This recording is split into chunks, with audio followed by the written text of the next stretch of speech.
Hello guys, in this video I'm going to show you how to set the boat speed unit on the CMap application.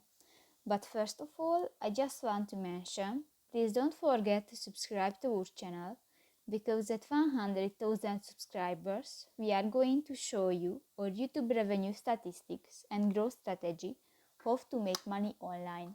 So let's jump into it. First of all, open the application on your device.